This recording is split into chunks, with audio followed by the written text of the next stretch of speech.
WBCS and PSC coaching চ্যানেলে তোমাদের সকলকে ওয়েলকাম জানাচ্ছি। আজকে আমি তোমাদের জন্য তোমাদের যে আপকামিং পিএসসি মিসলেনিয়াস পরীক্ষাটা আসছে সেই পরীক্ষার স্ট্র্যাটেজিকের প্রিভিয়াস ইয়ার সেট নম্বর 6টা নিয়ে এসেছি। আশা করছি এই স্ট্র্যাটেজিকের প্রশ্নগুলো তোমাদের সকল গভর্নমেন্ট এক্সামে কিন্তু কাজে আসবে। আর আমার ভিডিওগুলো ভালো লাগলে ভিডিওগুলোকে লাইক করো, পারলে চ্যানেলটাকে সাবস্ক্রাইব করে শেয়ার করো, খারাপ লাগলে অবশ্যই ডিসলাইক করো বন্ধুরা, আর কমেন্ট কিন্তু অবশ্যই করো বন্ধুরা। তো চলো বন্ধুরা, আজকের ক্লাসটা শুরু করা যাক। আজকের প্রথম প্রশ্ন, টেবিল টেনিস বোর্ডের আকার কীরূপ? মিসলেনিয়াস 2000। অপশানগুলো দেখে নেওয়া যাক। অপশান 1 বৃত্তাকার, অপশান 2 আয়তাকার, অপশান 3 বর্গাকার, অপশান 4 ত্রিভুজাকার। সঠিক উত্তর কী হবে? সঠিক উত্তর হবে আয়তকার বা রেক্ট্যাঙ্গুলার। টেবিল টেনিস বোর্ডের তাহলে আকার কীরকম? আয়তকার। তোমরা আশা করি দেখেছো টেবিল টেনিস খেলা সকলেই। বিখ্যাত গল্পকার এডগার অ্যালান পো বিখ্যাত সাহিত্যিক কোন দেশের বাসিন্দা ছিলেন? বিখ্যাত গল্পকার এডগার অ্যালান পো বিখ্যাত সাহিত্যিক কোন দেশের বাসিন্দা ছিলেন? তাহলে এডগার অ্যালান পো কোন দেশের বাসিন্দা ছিলেন? অপশান 1 ফ্রান্স, অপশান 2 মার্কিন যুক্তরাষ্ট্র, অপশান 3 রাশিয়া, অপশান 4 ইংল্যান্ড। সঠিক উত্তর হবে মার্কিন যুক্তরাষ্ট্র। এডগার অ্যালান পো তাহলে কোন দেশের বাসিন্দা ছিলেন? মার্কিন যুক্তরাষ্ট্র। খুবই বিখ্যাত একজন সাহিত্যিক। এনার অডিও স্টোরি আশা করি তোমরা সকলেই শুনেছো, আর লাইব্রেরি থেকে অনেকেই এনার বাংলা সংস্করণের বই পড়েছো আশা করি, এছাড়া ইংলিশ সংস্করণও বই আশা করি পড়েছো। যারা ইংলিশ অনার্সের ছাত্র তারা তো পড়েছই। উবের কাপ কোন খেলার সঙ্গে সম্পর্কিত? মিসলেনিয়াস 2000। অপশানগুলো দেখে নেওয়া যাক। Option 1 table tennis, option 2 football, option 3 badminton, option 4 hockey. সঠিক উত্তর হবে ব্যাডমিন্টন। উবের কাপ কোন খেলার সঙ্গে সম্পর্কিত? ব্যাডমিন্টন। প্রচণ্ড গুরুত্বপূর্ণ প্রশ্ন, প্রচুর পরীক্ষায় রিপিট হয় কিন্তু, সেন্ট্রাল হোক আর স্টেটের পরীক্ষা। উবের কাপ কোন খেলার সঙ্গে সম্পর্কিত? ব্যাডমিন্টন। অফ হিউম্যান বন্ডেজ গ্রন্থের রচয়িতাকে? অফ হিউম্যান বন্ডেজ গ্রন্থের রচয়িতাকে? Miscellaneous 2000। Option 1 W.S. Maugham, option 2 Rudyard Kipling, option 3 Gerald Haxton, option 4 John Colton. সঠিক উত্তর হবে উইলিয়াম সামারসেট মম, মানে প্রথম যে অপশানটা আছে সেটাই সঠিক উত্তর হবে। W.S. মম, তার আমি পুরো ইংলিশ নামটা আমি পুরো নামটাই দিয়েছি, ওখানে কিন্তু শর্ট ফর্মে দিয়েছে উইলিয়াম সামারসেট মম। তিনি হচ্ছে অফ হিউম্যান বন্ডেজ গ্রন্থের রচয়িতা। প্রথম যে অপশানটা আছে সেটারই কিন্তু আমি তার যে পুরো ইংলিশ নামটা আমি দিয়ে দিয়েছি, ওখানে ওরা শর্টে দিয়েছে W.S. মম, পুরো নামটা হচ্ছে উইলিয়াম সামারসেট মম। তিনি ফ্রান্সের বাসিন্দা ছিলেন। কোন দেশের বাসিন্দা এগুলো মনে রাখার চেষ্টা করো। নিচের কোন প্রখ্যাত তেলেগু সাহিত্যিকের ছদ্মনাম বুচ্চিবাবু? নিচের কোন প্রখ্যাত তেলেগু সাহিত্যের ছদ্মনাম Buchibabu? Miscellaneous 2000। Option 1 Sivaraju Venkata Subbarao, option 2 Chinta Dikshitulu, option 3 P Padmaraju, option 4 Rayaprolu Subbarao. সঠিক উত্তর হবে শিবরাজু ভেঙ্কট সুব্বারাও। ঠিক আছে বন্ধুরা, ইনি একজন প্রখ্যাত তেলেগু সাহিত্যিক ছিলেন। তার পেন নেম বা ছদ্মনাম কী ছিল? বুচ্চিবাবু। খুব গুরুত্বপূর্ণ প্রশ্ন, ভালো করে মনে রেখো। মোপাসা একজন বিখ্যাত, মিসলেনিয়াস 2000-এর প্রশ্ন। অপশান 1 ঔপন্যাসিক, অপশান 2 ছোট গল্পকার, অপশান 3 নাট্যকার, অপশান 4 চিত্রশিল্পী। সঠিক উত্তর হবে ছোট গল্পকার। তিনি কোথাকার বাসিন্দা ছিলেন? ফ্রান্সের বাসিন্দা ছিলেন। ঠিক আছে বন্ধুরা, তার পুরো নামটাও নিচে আমি দিয়ে দিয়েছি, অ্যালবার দ্য মোপাস। ঠিক আছে বন্ধুরা, প্রোনাউন্সিয়েশন যাই হোক, তোমরা মোপাস বা মোপাসা নামটাই মুখস্থ রাখবে, পুরো নামটা তো আমি নিচে দিয়ে দিয়েছি। আর এই সম্বন্ধে একটা বলার কথা, এখানে দিয়েছে একটু কোশ্চেনটা কনফিউজ করে দিয়েছে যে তিনি কী ছিলেন? একজন বিখ্যাত ঔপন্যাসিক, ছোট গল্পকার, নাট্যকার, চিত্রশিল্পী। চিত্রশিল্পীটা বাদ দাও, তিনি কিন্তু উপন্যাসও লিখেছিলেন, কিন্তু উপন্যাসে তিনি কিন্তু সেই রকম খ্যাতি অর্জন করতে পারেনি।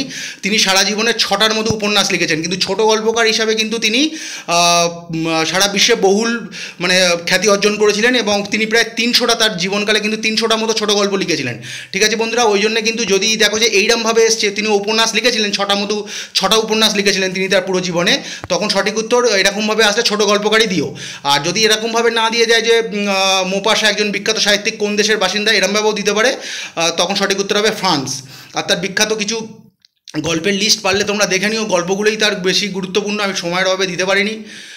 অলিম্পিক পতাকায় কটি বৃত্ত থাকে? মিসলেনিয়াস 2000। অপশানগুলো দেখে নেওয়া যাক। অপশান 1 4টি, 2 5টি, 3 6টি, 4 7টি। সকলেই জানো তোমরা অপশান সঠিক উত্তর 5টি, কারণ এই প্রশ্নটা বহুবার এসছে। কী কী থাকে? লাল, হলুদ, সবুজ, নীল, কালো। ঠিক আছে বন্ধুরা, লাল হচ্ছে আমাদের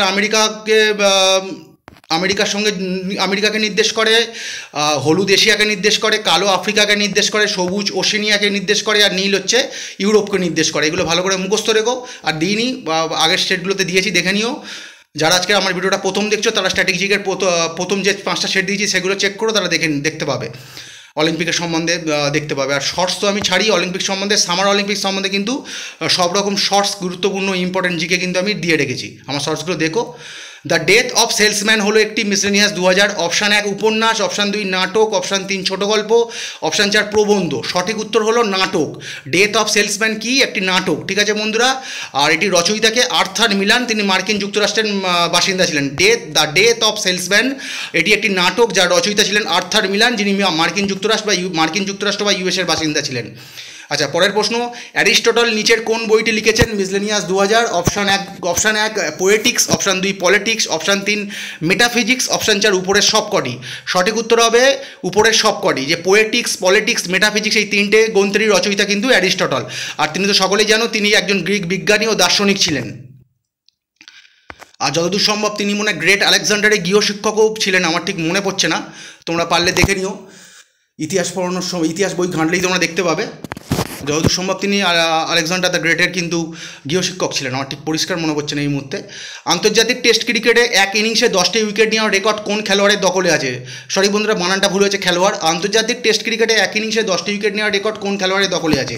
খুব গুরুত্বপূর্ণ প্রশ্ন। আমি আর ওই সময়কার ওই যে 2000 সালের যে অপশান দেওয়া ছিল আর দিইনি, ওখানে সঠিক উত্তর অনিল কুম্বলে। তো আমি আজ পর্যন্ত টেস্ট ক্রিকেটে এক ইনিংসে, টেস্ট ক্রিকেট তোমরা সকলেই জানো 2টো ইনিংসে খেলা হয়।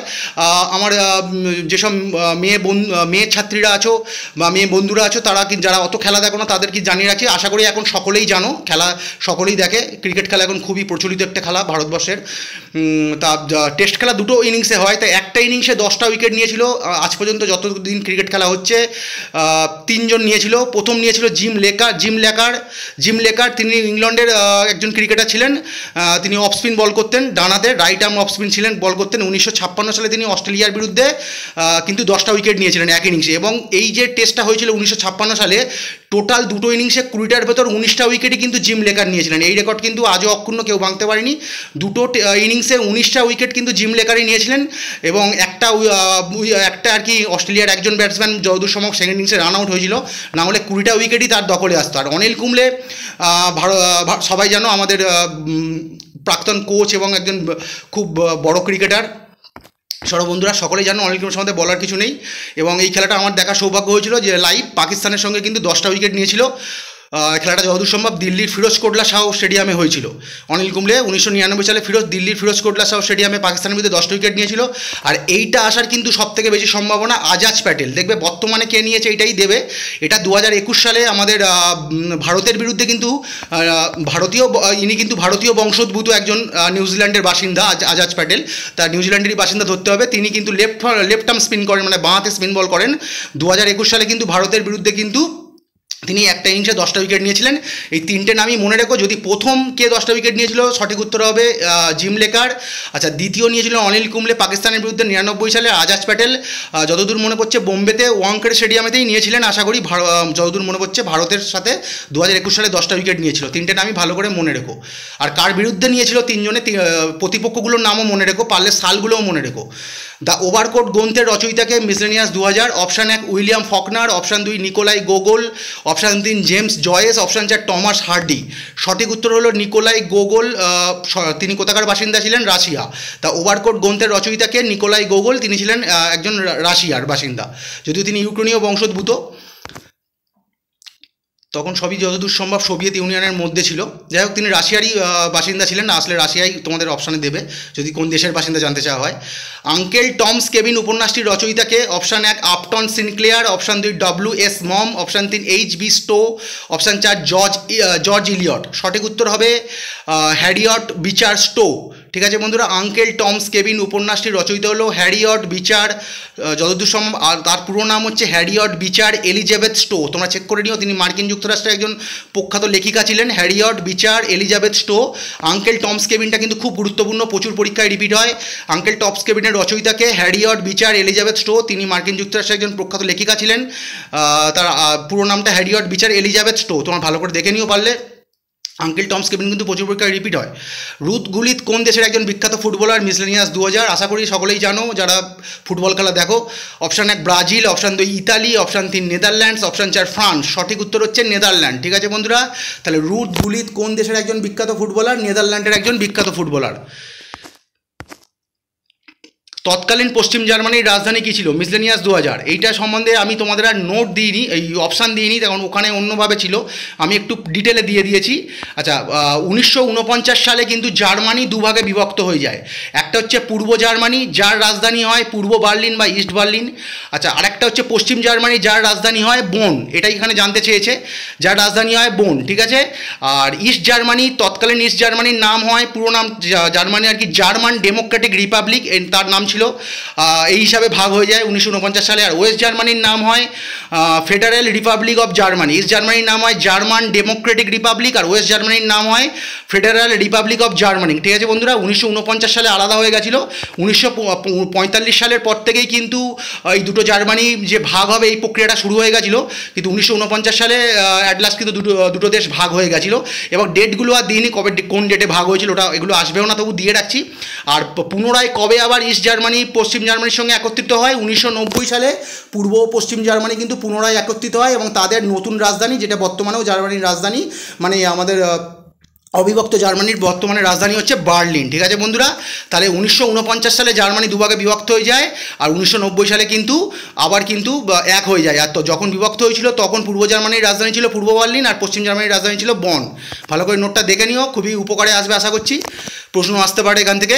ক্রাইম অ্যান্ড পানিশমেন্টের রচয়িতাকে? Miscellaneous 2001। Option 1 Tolstoy, option 2 Dostoevsky, option 3 Pasternak, option 4 Thomas Hardy. Pronunciation একটু ভুল হতে পারে বন্ধুরা, তার জন্য সরি।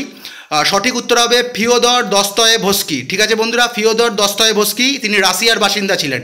ক্রাইম অ্যান্ড পানিশমেন্টের রচয়িতা ছিলেন ফিওদর দস্তয়েভস্কি, তিনি রাশিয়ার বাসিন্দা ছিলেন। আচ্ছা, এটা ডাইরেক্ট চলে এসছে বন্ধুরা, সরি বন্ধুরা। আচ্ছা, মানবাধিকার দিবস প্রতি বছর কোন দিন পালন হয়? এটা তাড়াতাড়ি বলে দিচ্ছি, কারণ সফটওয়্যার হ্যাং হয়ে যাবে। সঠিক উত্তর হবে 10ই ডিসেম্বর। আর 2023 সালের থিম ছিল freedom, equality and justice for all. Freedom, equality, justice for all. Human rights day তাহলে 10ই ডিসেম্বর পালন করা হয়। সরি বন্ধুরা। আচ্ছা, এইখানটা ঠিক আছে।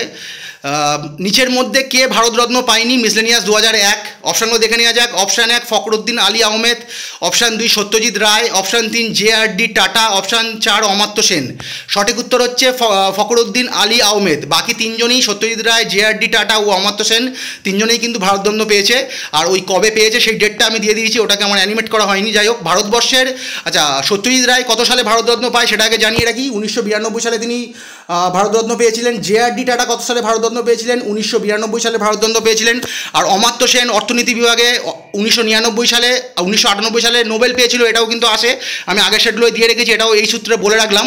অমাত্য সেন 1998 সালে কিন্তু অর্থনীতি বিভাগে নোবেল পায়, এবং 1999 সালে কিন্তু ভারতরত্ন পায়। এই তিনটেই, এই নামগুলো, সত্যজিৎ রায়, অমাত্য সেন কবে ভারতরত্ন পেয়েছিল এটা খুব ভালো করে মনে রেখো। আর অমাত্য সেন তো 1999 সালে, 1998 সালে নোবেল পেয়েছিল, এটাও কিন্তু মনে রাখা। 99 সালে ভারতরত্ন পায়। আর ফখরুদ্দিন আলী আহমেদ ছিলেন ভারতবর্ষের পঞ্চম রাষ্ট্রপতি। তার টেনারটা কী ছিল? 24/8/1974 থেকে 11/2/1977, ঠিক আছে। এই সম্বন্ধে একটা গুরুত্বপূর্ণ নোট দেখে নাও, যেটা বহু পরীক্ষায় রিপিট হয়।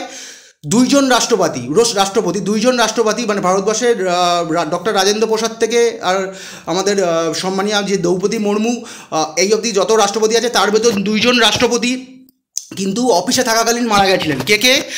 একজন হচ্ছেন জাকির হোসেন, সদ্যেহ জাকির হোসেন, এবং আরেকজন হচ্ছেন সদ্যেহ ফখরুদ্দিন আলী আহমেদ, ঠিক আছে বন্ধুরা।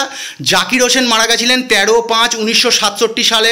তার টেনার ছিল, মানে তার যে কার্যকালটা ছিল 13/5/1967 থেকে 3/5/1969। আর ফখরুদ্দিন আলী আহমেদের নিচে আমি দিয়ে রেখেছি। আর জাকির হোসেন কে ছিল? জাকির হোসেন ছিলেন আমাদের ভারতের তৃতীয় রাষ্ট্রপতি। আর আমাদের ভারতের প্রথম রাষ্ট্রপতি এই সূত্রে তোমরা সকলেই জানো, সদ্যেহ ডক্টর রাজেন্দ্র প্রসাদ ছিলেন আমাদের ভারতের প্রথম রাষ্ট্রপতি। আর জাকির হোসেন ছিলেন ভারতের তৃতীয় রাষ্ট্রপতি, এবং তিনিই প্রথম রাষ্ট্রপতি যিনি কিন্তু অফিসে থাকাকালীন মারা গেছে, এবং তার টেনার পূরণ হওয়ার আগেই মারা গেছে। এই পরীক্ষাটা কিন্তু, প্রশ্নটা কিন্তু আসে যে কোন রাষ্ট্রপতি অফিসে কাজ করাকালীন মারা গেছে, এবং দুটোর ভেতর প্রথম কে মারা গেছে সেটাও দিয়ে দিতে পারে। যে চারটে অপশানের ভেতর দেখলে ফখরুদ্দিন আলী আহমেদও আছেন, জাকির হোসেনও আছেন।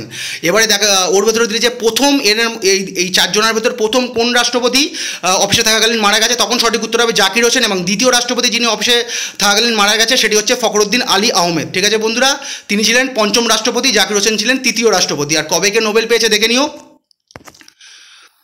ইহুদি মেনুহিন কোন বাদ্যযন্ত্রের সাথে যুক্ত, ঠিক আছে বন্ধুরা।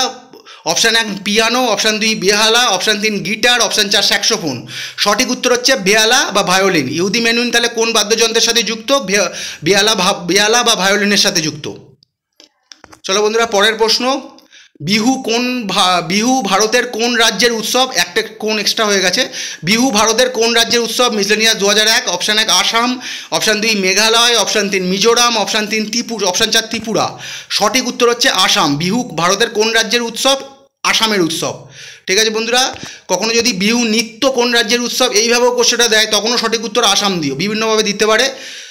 কোন শহরে আধুনিক অলিম্পিকের আসর প্রথম বসে? মিসলেনিয়াস 2001। অপশানগুলো দেখে নেওয়া যাক। Option 1 London, option 2 Athens, option 3 Paris, option 4 Berlin. Olympic সম্বন্ধে আমি প্রিভিয়াস স্ট্র্যাটেজিকের সেটের নোটগুলো দিয়ে রেখেছি। আচ্ছা, প্রথম আধুনিক অলিম্পিকের প্রথম আসর বসেছিল এথেন্স, যেটা গ্রীসে অবস্থিত, 1896 সালে। তাহলে আধুনিক অলিম্পিকের প্রথম আসর কত সালে বসেছিল? 1896 সালে গ্রীসের এথেন্স শহরে, গ্রিস দেশের এথেন্স শহরে। চলো বন্ধুরা পরের প্রশ্ন, প্যারাডাইস লস্টের রচয়িতাকে? Miscellaneous 2001। Option 1 Shakespeare, option 2 Milton, option 3 Blake, option 4 Spenser. সঠিক উত্তর কী হবে? সঠিক উত্তর হবে জন মিল্টন, যিনি ইংল্যান্ডের বাসিন্দা ছিলেন। আর প্যারাডাইস লস্টের রচয়িতা কে? তাহলে জন মিল্টন। আর এই প্যারাডাইস লস্ট একটা কি, যদি কখনো জানতে চাওয়া হয় এটা কি সাহিত্য না নাটক না গল্প না প্রবন্ধ? এটা হচ্ছে একটা মহাকাব্য। হ্যাঁ, মহাকাব্য তো জানো, যেমন রামায়ণ মহাভারত এগুলো একটা মহাকাব্য। ইংলিশে ওলিয়াড, কি আমার নামটা মুহূর্তে মনে পড়ছে না, সরি বন্ধুরা, তোমার দেখে নিও, আমরা ছোটোবেলায় পড়েছিলাম, ওটাও পরীক্ষাতে আসে, পরে দিয়ে দেবো ওটা। এই প্যারাডাইস লস্ট কিন্তু এক ধরনের মহাকাব্য। ঠিক আছে বন্ধুরা, প্যারাডাইস লস্ট কিন্তু এক ধরনের মহাকাব্য, এটাও কিন্তু পরীক্ষায় আসতে পারে, যেটি জন মিল্টন কিন্তু এটার রচয়িতা ছিলেন। যতদূর মনে পড়ছে ইলিয়াড ও ওডিসি, এটাও মনে হয় দুটো মহাকাব্য বিখ্যাত, তোমরা একটু চেক করে নিও, ইলিয়াড ও ওডিসি আমার যতদূর মনে পড়ছে। গোপীচাঁদ কোন খেলার সাথে যুক্ত? মিসলেনিয়াস 2001। হকি, তীরন্দাজি, শুটিং, ব্যাডমিন্টন। সঠিক উত্তর হবে ব্যাডমিন্টন। তার পুরো নাম ছিল পুলেল্লা গোপীচাঁদ, যিনি বর্তমানে কিন্তু জাতীয় ব্যাডমিন্টন দলের প্রধান কোচ, আর তিনি কোথাকার বাসিন্দা ছিলেন এগুলো জেনে রাখবে, খুবই গুরুত্বপূর্ণ। অন্ধ্রপ্রদেশের বাসিন্দা ছিলেন পুলেল্লা গোপীচাঁদ। কোথাকার বাসিন্দা ছিলেন? অন্ধ্রপ্রদেশের বাসিন্দা ছিলেন, আর তিনি একজন ব্যাডমিন্টন খেলোয়াড় ছিলেন এবং জাতীয় ব্যাডমিন্টন দলের প্রধান কোচ বর্তমানে। কোন খেলা নিয়ে ইন্দিরা গান্ধী গোল্ড কাপ প্রতিযোগিতা হয়? মিসলেনিয়াস 2001। খুব গুরুত্বপূর্ণ প্রশ্ন। Football, hockey, cricket, volleyball. সঠিক উত্তর হচ্ছে হকি। ঠিক আছে বন্ধুরা, কোন খেলা নিয়ে ইন্দিরা গান্ধী গোল্ড কাপ প্রতিযোগিতা হয় বা ইন্দিরা গান্ধী গোল্ড কাপ কোন খেলার সঙ্গে যুক্ত? হকি। ডান্ডিয়া কোন রাজ্যের একটি নৃত্যশৈলী? Miscellaneous 2001। Option 1 Rajasthan, option 2 Gujarat, option 3 Tamil Nadu, option 4 Maharashtra. সঠিক উত্তর হচ্ছে গুজরাট। এটা আশা করি সকলেই জানো। ডান্ডিয়া কোন রাজ্যের একটা নৃত্যশৈলী? গুজরাট। আমাদের হিন্দুদের যে নবরাত্রি উৎসব হয় বা শারদ উৎসব, কিংবা আরেকবার যখন আর দুবার নবরাত্রি হয় বছরে, তবে সেই দিন নবমীর দিন, মানে আমাদের দুর্গাপুজোর যেদিন নবমী হয়, ওরা কিন্তু ওই দিন আমাদের যে গুজরাটের কিন্তু ওই দিন নবরাত্রি পালন করে, এটা ডান্ডিয়া উৎসব পালন করে। ঠিক আছে বন্ধুরা, নবমীর দিন, আমাদের যেদিন নবমী হয়। আশা করি আসবে না, তাও বলে রাখলাম। কলাক্ষেত্রর প্রতিষ্ঠাতাকে? মিসলেনিয়াস 2001। অপশানগুলো দেখে নেওয়া যাক। অপশান 1 বিরজু মহারাজ, অপশান 2 উদয় শঙ্কর, অপশান 3 রুক্মিণী দেবী, অপশান 4 এটা পুরো নামটা হবে দময়ন্তী যোশী, আমার ভুল হয়েছে নামটা, অপশানটা লেখা দময়ন্তী যোশী হবে ওটা। সঠিক উত্তর হচ্ছে রুক্মিণী দেবী অরুন্ডেল। তিনি কোথাকার বাসিন্দা ছিলেন? তামিলনাড়ুর বাসিন্দা ছিলেন। কোন যদি কখনো আসে যে রুক্মিণী দেবী কিসের সাথে যুক্ত? নৃত্যের সাথে যুক্ত। আর কোন প্রকার নৃত্যের সাথে যুক্ত? ভারতনাট্যমের সঙ্গে যুক্ত। আর কলাক্ষেত্রমের প্রতিষ্ঠা তিনি কত সালে করেছিলেন? 1936 সালে, চেন্নাইতে এটা অবস্থিত। আর এইটা একটা খুব গুরুত্বপূর্ণ প্রশ্ন, লোকসভা রাজ্যসভা তোমাদের পলিটি পড়ানোর সময় পড়িয়েছি। যদি কোনো প্রশ্নে আসে যে রাজ্যসভার প্রথম মহিলা সদস্যকে, তখন সঠিক উত্তর হবে রুক্মিণী দেবী অরুন্ডেল। ঠিক আছে, 1952 সালে কিন্তু তিনি প্রথম ভারতীয় মহিলা হিসাবে রাজ্যসভার একজন সদস্য হিসাবে নিযুক্ত হন। প্রথম ভারতীয় মহিলা হিসাবে কিন্তু রাজ্যসভার সদস্য হিসাবে নিযুক্ত হন 1952 সালে, এবং তিনি পুনরায় আবার 1956 সালে তিনি পুনরায় আরেকবার নিযুক্ত হয়েছিলেন। তা খুবই গুরুত্বপূর্ণ, এটা কিন্তু জেনে রাখো, এটা একটা পলিটিরও প্রশ্ন এবং স্ট্র্যাটেজিকেতেই আমি দিয়ে দিলাম। তা আজকের এই পর্যন্ত বন্ধুরা, খুব তাড়াতাড়ি আমি প্রিভিয়াস ইয়ারের অন্য সেট নিয়ে হাজির হচ্ছি। ততক্ষণ good bye and good night.